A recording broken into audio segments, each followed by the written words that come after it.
નમસ્કાર મિત્રો, સ્વાગત છે તમારું આપણી આ યુટ્યુબ ચેનલમાં જેનું નામ છે ગુજરાતી જીકેની જમાવટ। તો મિત્રો, આગામી બજેટ જે ગુજરાત રાજ્ય સરકારનું વર્ષ 2025-26નું છે તે 19 ફેબ્રુઆરીથી જે બજેટ સત્ર રજૂ થઈ છે વિધાનસભામાં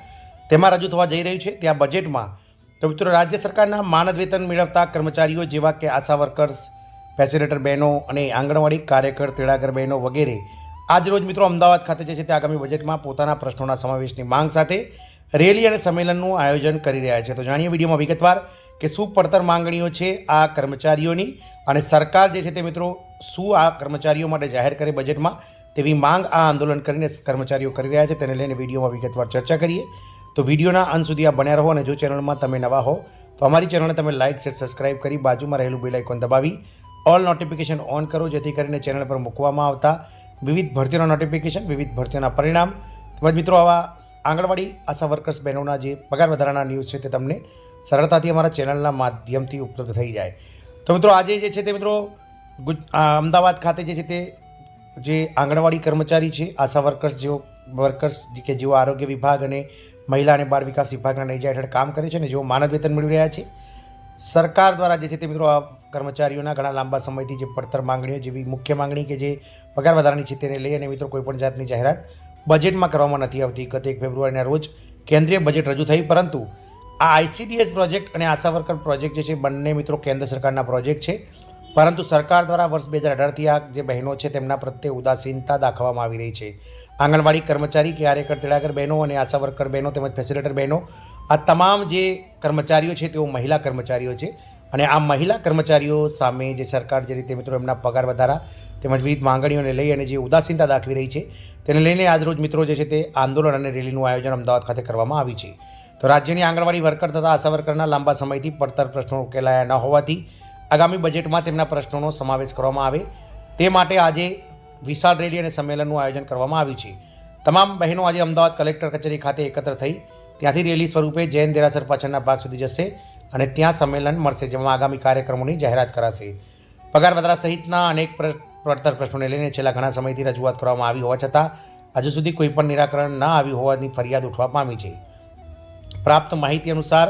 CITU સંકલિત ગુજરાત જે આંગણવાડી કર્મચારી સંગઠન, ગુજરાત હેલ્થ વર્કર યુનિયન અને આશા વર્કર જે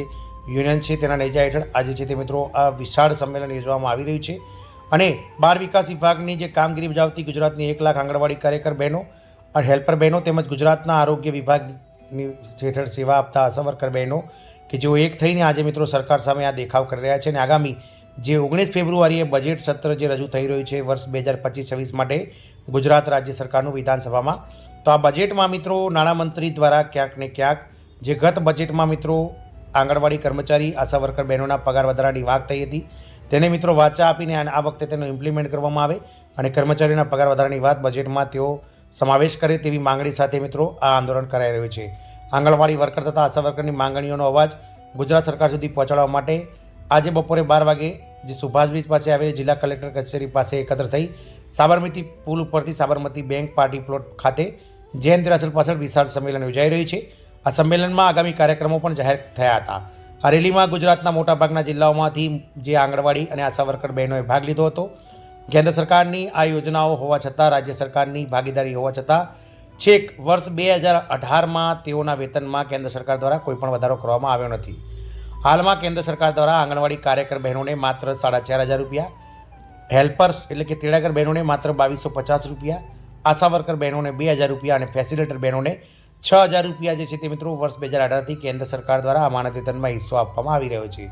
તેના સામે રાજ્ય સરકાર દ્વારા જે પોતાના હિસ્સો જે 40% છે તે વધારીને મિત્રો 100% ઉપર કરી દેવામાં આવે છે, પરંતુ કેન્દ્ર સરકાર દ્વારા તેમાં ઉદાસીનતા દાખવતા આ કર્મચારીઓને તેમના જે કાર્ય પ્રમાણે જે છે તે વેતન ચૂકવવામાં નથી આવતું। ગતરોજ મિત્રો સુપ્રીમ કોર્ટ દ્વારા પણ મિત્રો સમાન કામ સમાન વેતનને લઈ અને મિત્રો ઘણા ખરા ચુકાદાઓ આપવામાં આવે છે। આ ચુકાદાઓને ટાંકીને પણ મિત્રો આ હાઈકોર્ટમાં અને વિવિધ કોર્ટોમાં આ આંગણવાડી કર્મચારી આશા વર્કર બહેનો જે છે તે મિત્રો ઘણા લાંબા સમયથી કેસ લડી રહ્યા છે। ગત 30 ઓક્ટોબરના રોજ મિત્રો જે વર્ષ 2015થી 18 વચ્ચે કાર્યકર, તેડાગર બહેનો, આંગણવાડી કર્મચારીઓએ જે અરજીઓ કરી હતી તેના ચુકાદાના સ્વરૂપે જે નિખિલેશ કરિયાલની જે ગુજરાત હાઈકોર્ટની બેચ છે જજ સાહેબની, તેમણે ગુજરાત રાજ્ય સરકારને ટકોર કરી છે કે આ કર્મચારીઓને રાજ્ય સરકારના કર્મચારી જાહેર કરી વર્ગ 3 પ્રમાણે કાર્યકર બહેનો અને વર્ગ 4 પ્રમાણે તેડાગર બહેનોને